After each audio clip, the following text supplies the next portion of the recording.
Hello YouTube, this is Morgan Airspeed Prime here with my next Star Wars video. This is going to be my review for Kenobi Episode 6, the series finale, season finale. We're not really sure what's going on. The actors in the interviews have sort of almost been teased with questions about oh yeah, I'd love to return, do more. So they might do a season 2. There's definitely the option. It feels like it's things are open enough, as I'll discuss, that they could definitely come back and do more Kenobi content. But this episode, the season finale, did it deliver? In my mind, absolutely yes. They teased this show on the basis of pretty much one thing. Major showdown between Vader and Obi-Wan. We were a little bit worried after the episode 3 showdown that was maybe going to be it, but no. They go for round 2. This is the big one, and it absolutely delivered. Not just in terms of the choreography, but in terms of the the character development, the setup, the build. Anakin, Obi-Wan, Vader, Anakin, you know, all those dynamics came into play, and it just worked. I love the way they did the sort of result of the battle, where the characters actually went with it, and they just cleared the path for this fight to be the centerpiece of this episode. And then in my mind, they delivered with a lot of the sort of ending scenes of wrapping up this character dynamic and this arc, and coming back to this, you get your little more fan servicey moments that you needed to do. The only slight issue I had, and I'll emphasize slight, is just that I was not the biggest fan of how, in a way, open-ended Reva's arc was, as we'll get into. And that's what I want to start with, is Reva. So her arc in this episode is separate to the whole Vader fight for the most part, because Obi-Wan comes back into things right at the end. Up until then, it is, of course, a wounded Reva making her way to Tatooine to, in her mind, get justice by killing Luke. Now, one issue I had straight away was that I don't think they made her exact motivation clear enough in regards to, she hears this scattered message, and does she fully know that now that Luke and I guess Leia are Anakin's children? Because that's the only thing that makes sense for why she would view killing Luke as being justice for her, because her anger is towards Anakin Vader. Her anger is not towards Obi-Wan, which would be the logical takeaway from the message that Bail sent, that she overheard part of, that this so her killing Luke would potentially hurt Luke if she doesn't know that they're Anakin's kids. So I wish they just made that clear, that she fully did know that.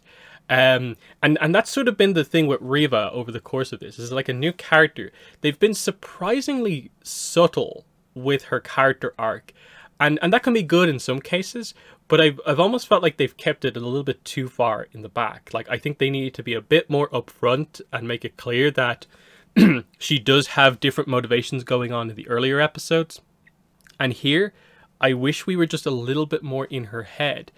The other slight problem was the way they did the injury. Yes, they did portray her as being injured throughout the episode, but as this is the second time in this character's life she's been run through, i.e. the injury that killed Qui-Gon, I didn't like how non-important the injury felt. That when you get to the end scene of Reva and Obi-Wan, it doesn't really feel like there's that much concern about the injury, because they're talking about Reva's future going into the future, that no problem, you have to decide what you want to do next, which is fine. It's just, she has the injury that killed your master, and what's going on here?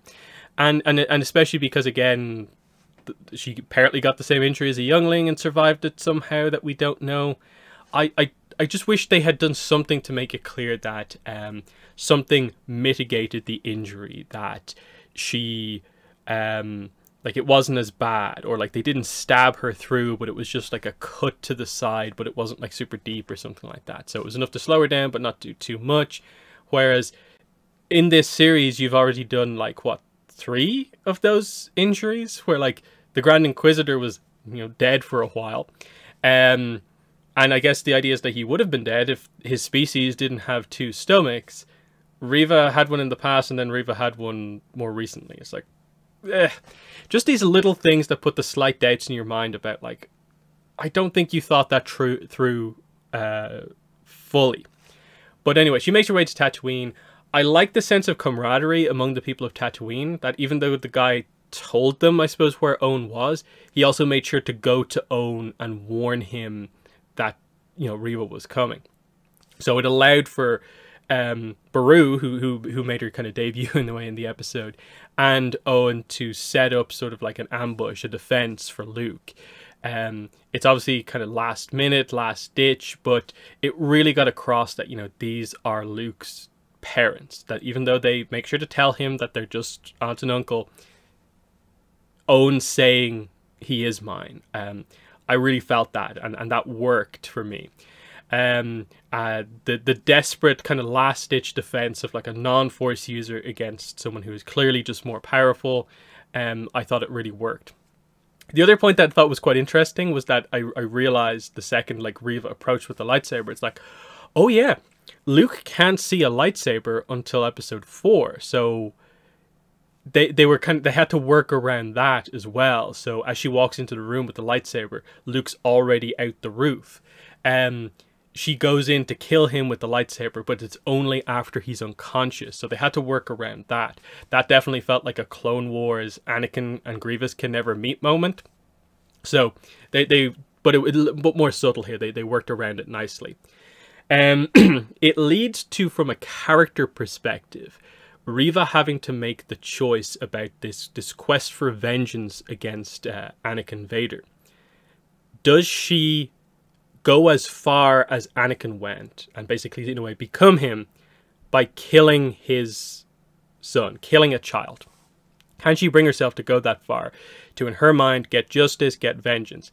And she can't, and goes as far as to bring Luke back to Owen and Beru. So this is the way I thought they'd go with this, is that she wouldn't be able to go through with it. You could see from the emotion as she experienced the flashbacks about what happened to her in the past, that I don't think she was ever going to be able to go through with it. But I thought they do the whole thing of like, she'd make this decision, Obi-Wan would arrive just as she's dying, and she'd die with just a slight sense of hope, knowing that she didn't fully turn. They do that, but instead they actually do have her survive. And this is where my issue is on this side of the story. It's literally just that you didn't give us a proper direction or trajectory for the character going forward. I'm okay with the character surviving and this sort of partial redemption. I just didn't like that after you did all this stuff and made the character feel somewhat interesting, that you just ended on the note of very vague, you decide what you become. You decide your path, where you go from here, and we never cut back to her again. And it felt like you'd done the job of making me sort of feel the importance of this character, like 95% of the way. And then it just felt like you dropped it at the very last minute, that the one thing you needed to fully latch me onto this character was just sort of a hook for where the character goes next, and you didn't do it for some reason. Very weird decision making, not sure what they were going for there at all. But I do want to make it clear that I thought Reva was actually relatively well used over the course of the series.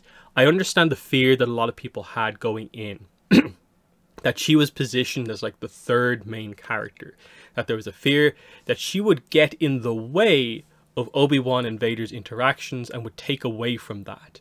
But in fact, I think they did a great job at actually kind of using her to bring Obi-Wan and Vader together. And they really nicely in this last episode made sure to separate sort of Reva and Vader kind of completely, so that you could have the Obi-Wan Vader duel without needing to involve her at all. So that was well done. So it removed any sense of like people hating on the character because she got in the way of things. And it's more of just, for me, some slight disappointment at the end that they didn't do just a little bit more with the character. Whereas maybe the fear at the start was that we'd end the series wishing that maybe the character wasn't even involved in the series full stop. Not at all. Just a little bit of a failure at the last minute. There's room to do stuff with her. Whether they give her her own series, like there's been some rumors coming around, she just comes back for season 2 of Kenobi, or I think there's maybe a little bit of an opportunity to have her make like a cameo appearance in like the Ahsoka show, because that feels like the kind of Rebels sequel show. They're going to tackle all those plot points. She's an Inquisitor. Rebels was where the Inquisitors were most heavily utilized. She has a reason and maybe a little bit of a connection to Ahsoka because she has had experience dealing with Obi-Wan and knows the situation with Anakin and Vader. So that can work. That's kind of interesting, depending on how long you want her to survive or not. So, you know, I wouldn't mind her showing up again. I'm not sure she needs to get her own series, but appearing in a minor role in other series, I think, why not, is my thoughts. Now, getting into the other stuff where I really didn't have any problems whatsoever. The opening thing was just, how do you even get to Obi-Wan versus Vader from the end of the last episode? Because the only thing they really gave you was that, okay, hyperdrive is out, we're being pursued. And I don't think they even showed us the Star Destroyer last time out, so it was really good to straight away jump in with like, okay, there we go, ship chase. Star Destroyer is chasing down the escape craft. Makes sense. They're talking about how, you know, they're trying to repair the hyperdrive, but realistically it's not going so well, and the setup is immediately there. Obi-Wan is going to have to do sort of what he did in the last episode, utilize the fact that he knows Vader is after him and will direct everything towards him at the cost of everything else. He can use that again, it seems like as many times as he needs to. Except this time, you see the togetherness of the crew. No one really wants this to happen. They know Obi-Wan's trying to be selfless, but they'd prefer to stay together. Similarly, Leia wants to stay together as well. She's kind of like, you know, your mission will be a failure. You won't have actually delivered me back to Alderaan if you don't do it yourself. And she's very upset with him. But I like what we eventually get to of this moment where you kind of inadvertently reveal that she has like given Lola to Obi-Wan as like a good luck charm, as he gives her Tala's holster, which was found. And I like this. They don't overly linger on it too much, but they do show Leia putting it on at the end of the episode. As this is, I suppose, a deeper connection of Leia into kind of the rebellion, and I suppose being a fighter, with the idea that this is, I suppose, why she's going to learn to use a blaster when she's a little bit older, is because she's inspired, yes, by Obi-Wan, but also by Tala. And I do like that there's just that little connection there of like, Tala died last episode, but there was an impact on Leia, and so continuing things on with Tala's holster is a nice little touch. And I like the joke about how it's just like, it's empty. And Obi-Wan's just like, you're 10, I wasn't going to give you a blaster. So that was good. But I also like the Roken scene. That Obi-Wan is basically waiting in the escape pod craft to go off on his own. And Roken just sort of points out that, like, this isn't entirely about, like, us, of you just sort of sacrificing yourself to save us. You feel you have to do this and settle things with him. That's a little bit selfish on your part, that's the main reason why you want to do this. And sort of and you'll save the group is sort of just a benefit that comes with that. And I like that, because it's getting across that Obi-Wan knows that he needs to do this. He knows he needs to have this confrontation with Vader. The first one was more about the fear, the gravitas of the situation, the truths becoming revealed to Obi-Wan, but now we can finally, you know, address where he's at with Vader. And you still have the themes from like the last episodes of, like Reva said, can you, you know, in a way, let Anakin die? Can you kill him if you have to? And so going into this fight, that's where you are at with Obi-Wan. He couldn't do it in Revenge of the Sith. He delivered the blow, but left him there. Where is he going to be at with this one? And I love the whole setup into the fight.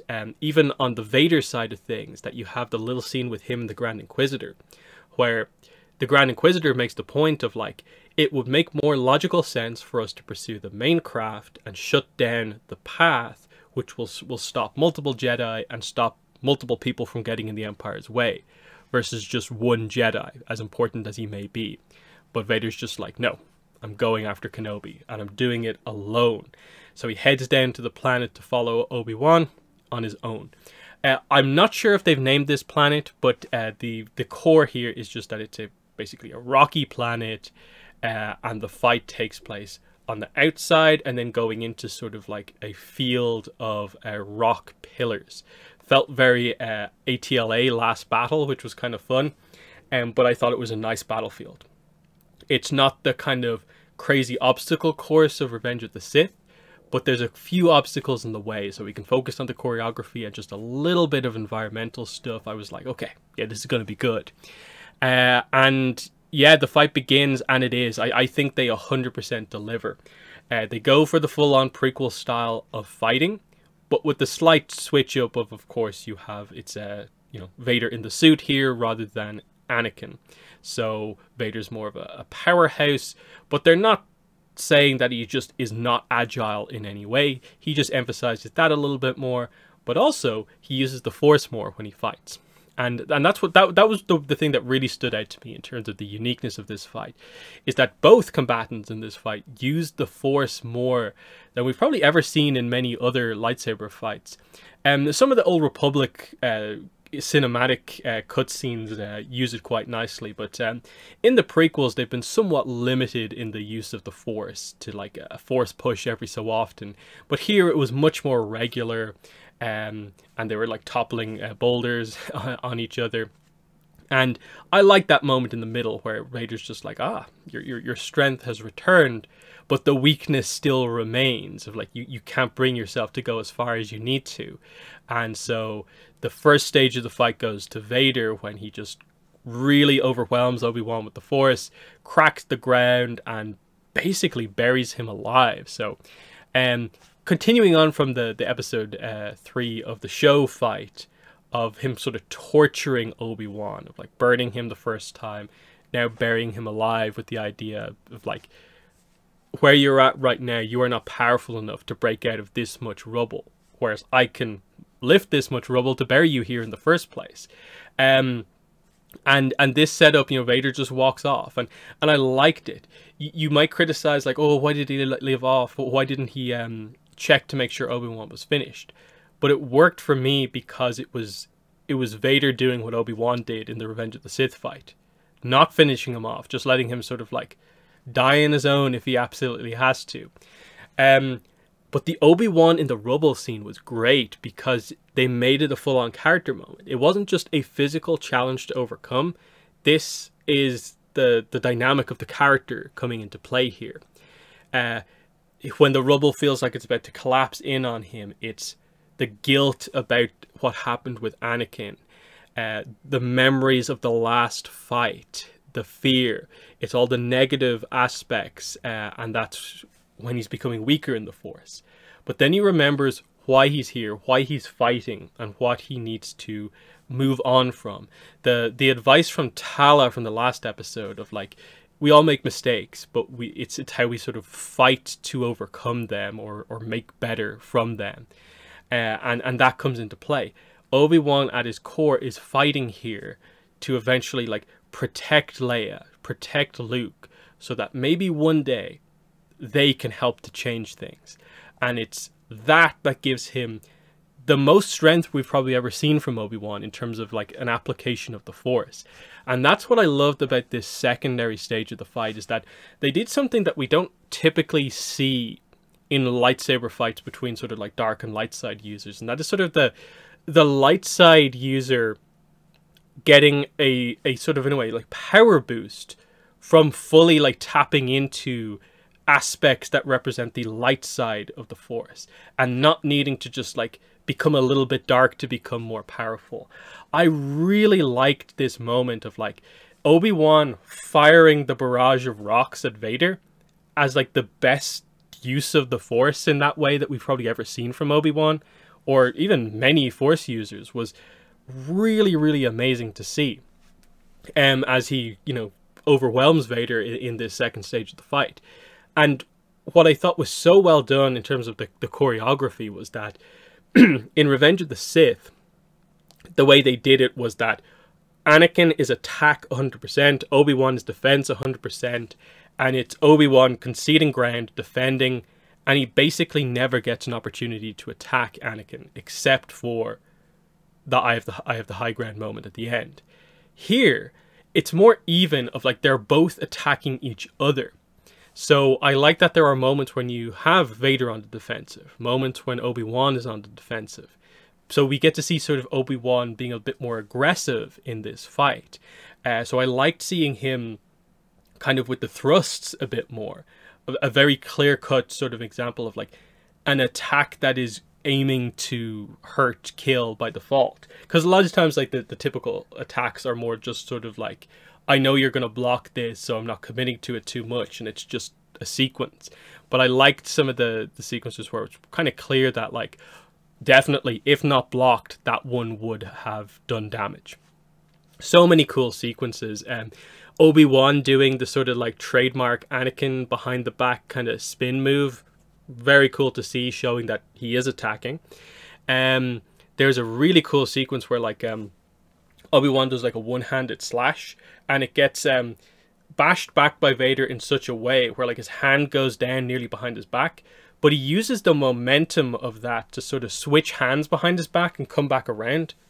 Really cool, really creative.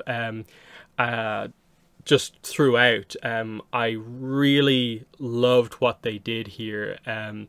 Just the whole way through, I thought there was a nice blend of you know, some of the spinny moves, but also just being a little bit more brutal with both of them, where like there was one point at which Vader just like charges right up to Obi-Wan, and they sort of clash, but then they also sort of more physically clash, and they just like burst through one of the rock pillars. That was great to see.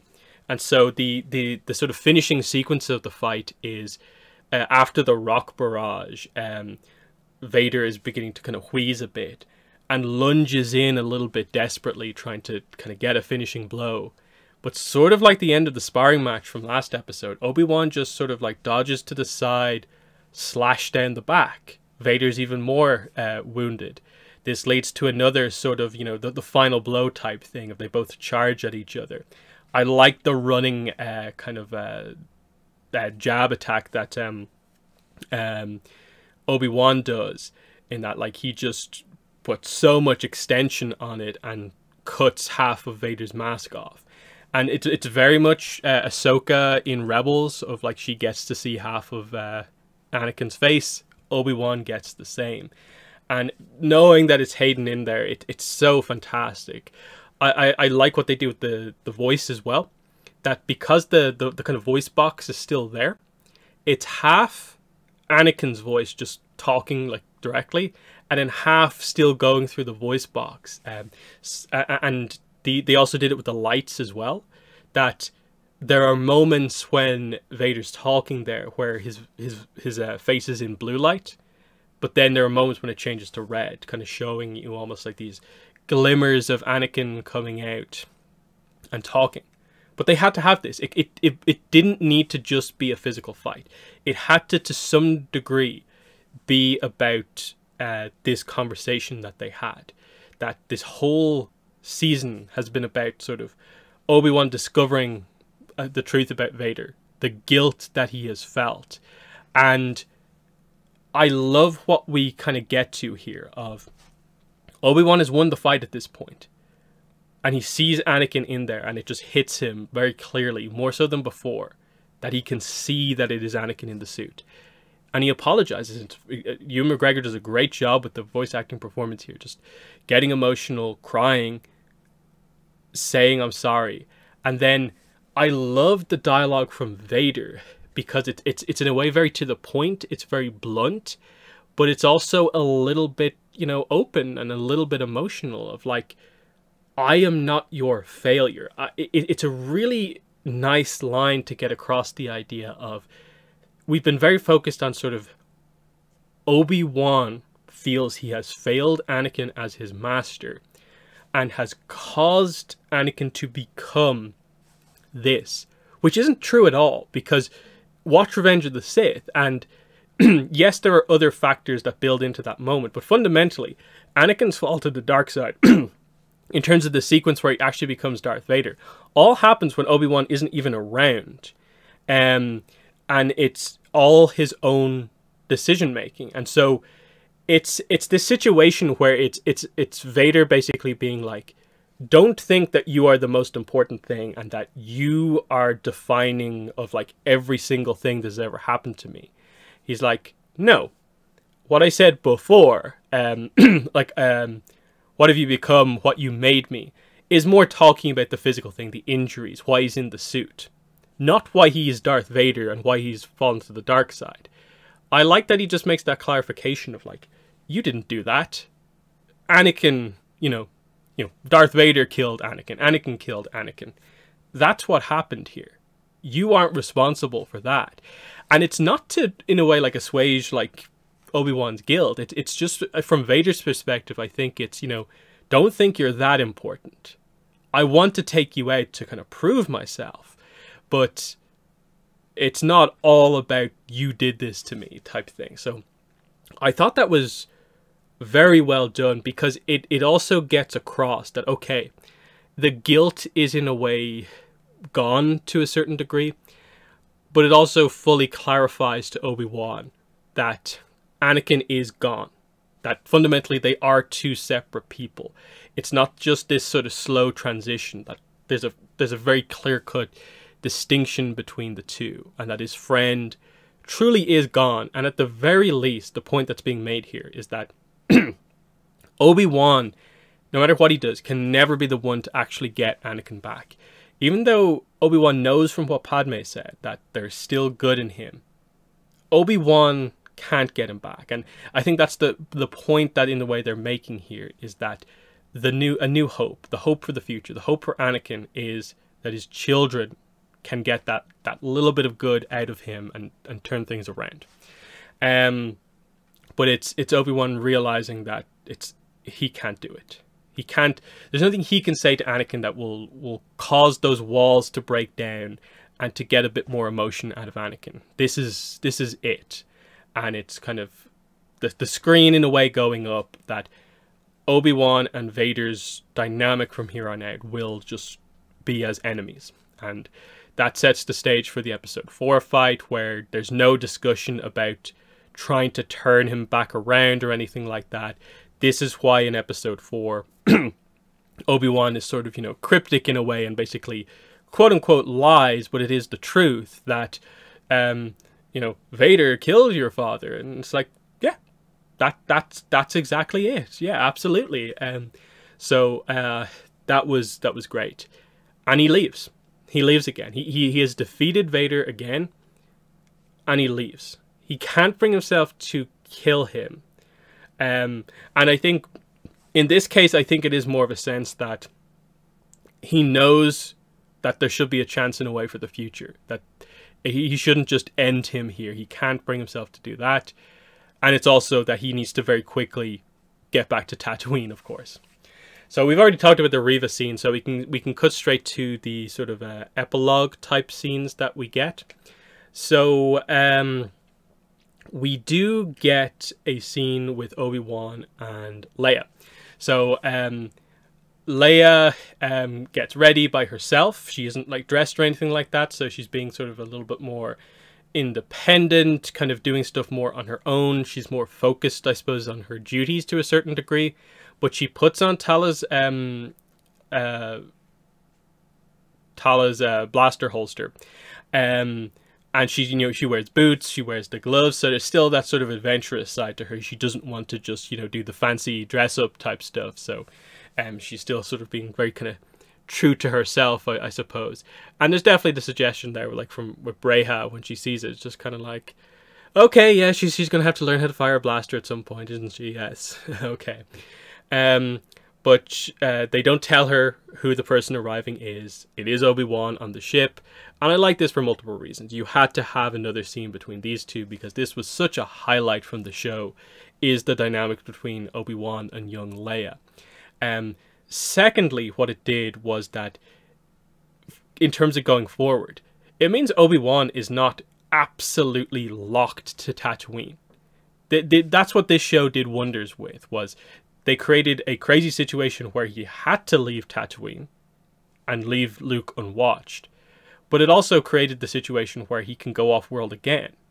Because, in a way, the situation we have now is that Vader is not going to go directly hunting after Kenobi anymore. So things are relatively safe there on Tatooine. So he can leave if he has to. So that opens the door for season 2. It allows him to go on this trip here to see Leia again, and that's fantastic. That you've removed this major barrier that I think a lot of people thought was 100% the case. That Obi-Wan is just stuck on Tatooine forever. When no, he can go. And I like it. Like Lola is given back to Leia, of course, but I love what we get to here.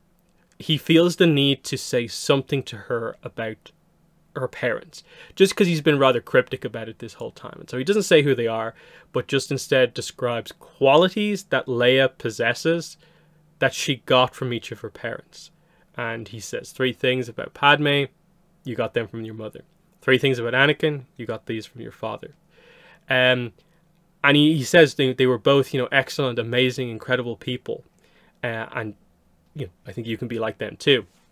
But I like that because it shows he is able to disconnect Anakin from Vader and talk positively about the traits of Anakin that were incredible, that his daughter now has, and he can go from there.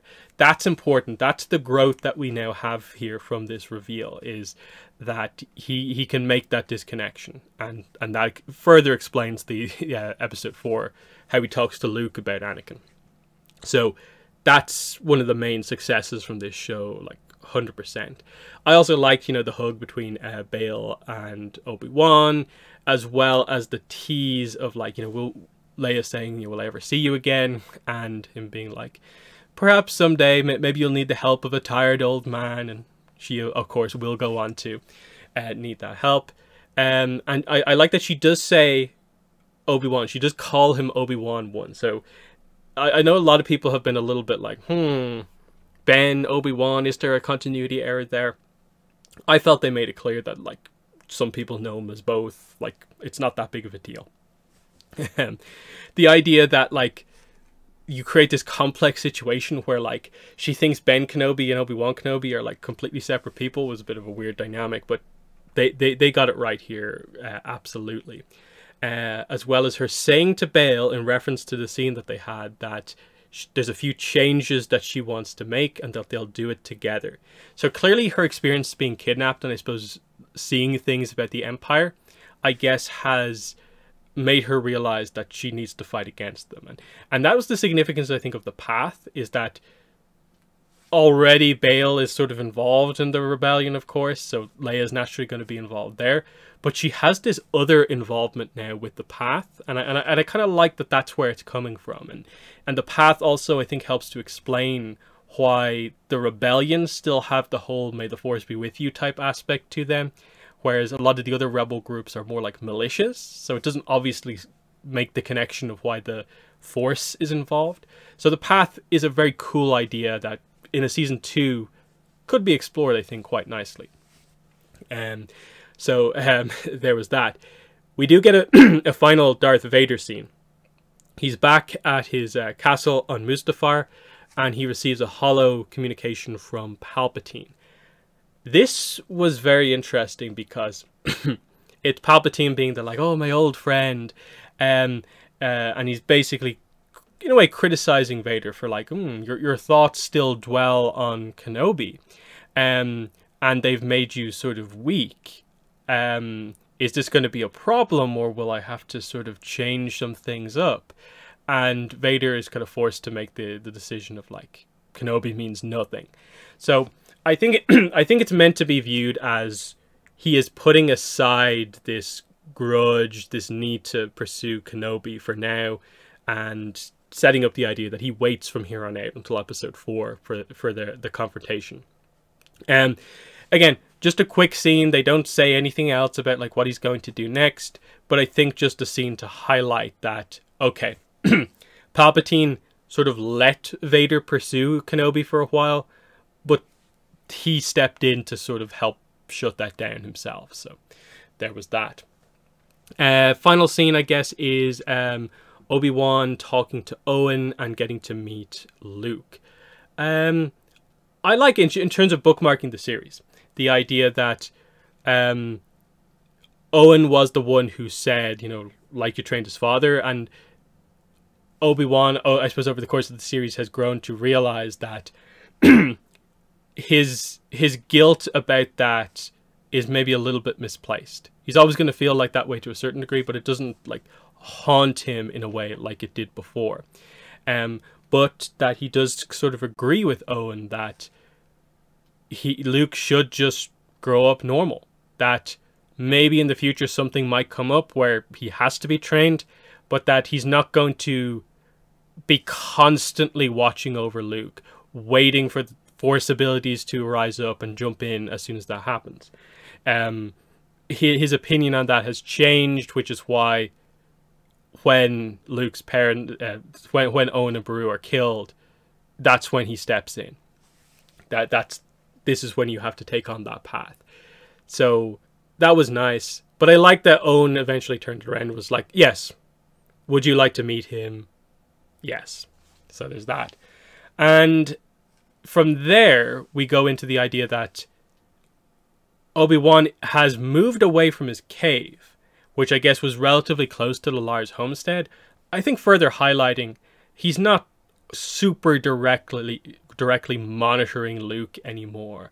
He's still going to be in the general vicinity, but he doesn't feel the need to be right there. So we see him on the way to move out to, I guess, his hut and create that, and he sees the Force ghost of Qui-Gon. So great moment here. I was interested to see how they would do this, both in terms of like, would they show the ghost, would they just be the voice? It's more, I think, canonically correct to just show the voice, but I think it makes for a much better moment to show the visuals. So I don't mind the slight retcon there. Force ghosts, definitely you can be a little hand wavy with, I think. I don't think you have to stay super true to the whole idea of, well, Qui-Gon was the first one to make any progress in this regard, so his one is incomplete. It's more complete with the other ones. I'm okay with it, especially because in this case they're highlighting the Obi-Wan Qui-Gon connection, which should be quite strong. Makes sense for him to see him.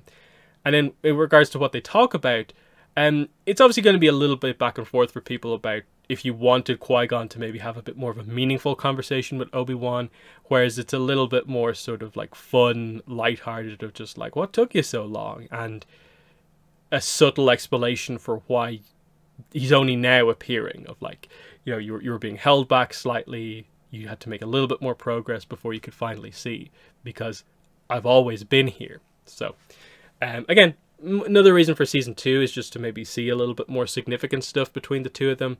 But it was nice to get it. Seeing Liam Neeson there, Qui-Gon is such an incredible character. It worked completely for me. So that's Kenobi. I love the series start to finish. Like there's some slight, you know, ups and downs along the way of like episode 4 feeling like a little bit of a repeat because you had to like have a secondary like kidnapping of Leia. But overall, I think they used the episode count really well. This series would have been a little bit of a stretch if they had made it more like 9 episodes or 12. They made a good choice to, I think, make it a smaller series in terms of the number of episodes and really just focus in on the key dynamics, which I think they did really well. They delivered in all of the big scenes in my mind and hit all the points they had to. And they did that arc of Obi-Wan sort of being down after what happened with Anakin, and having to build him back up on this mission to rescue Leia.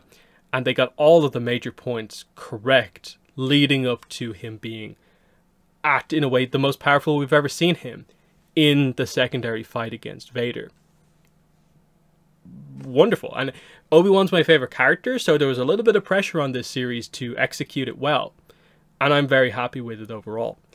Like I said, my slight issue with this final episode, and maybe with the series overall, is just that I found it very weird that they didn't properly tease like a direction for Reva right at the end, beyond just that she's good now, trying to redeem herself, and she's going to do something.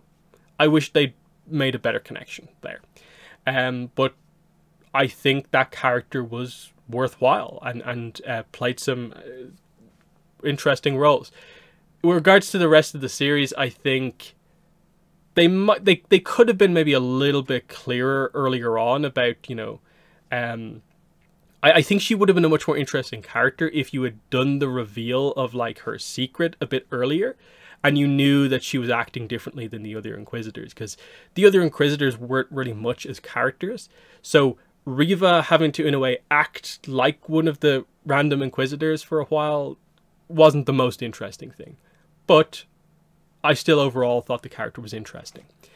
But yeah, that is Kenobi. In the comments, let me know what your thoughts were on this final episode, episode 6, as well as the series overall. But that's been it. Thanks for watching, and bye.